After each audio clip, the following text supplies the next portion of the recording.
Mill మేకర్ని ఇష్టపడే వాళ్ళు ఖచ్చితంగా ఈ కర్రీని అయితే ట్రై చేయండి. చపాతీ, పుల్కా, బిర్యానీ ఇలా ఎందులోకైనా చాలా బాగుంటుంది.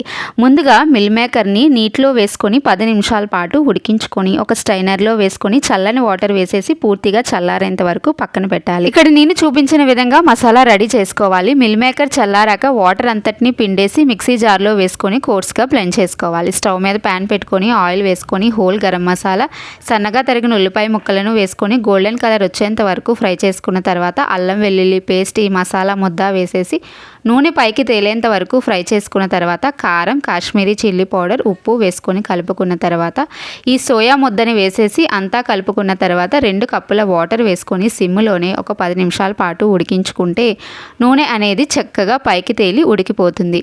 అప్పుడు ఇందులోని గరం మసాలా, కొత్తిమీర వేసుకొని కలిపేసుకుంటే నాన్ వెజ్ కర్రీకి ఏ మాత్రం తీసుకొని సోయా కీమా కర్రీ రెడీ. తప్పకుండా ట్రై చేయండి.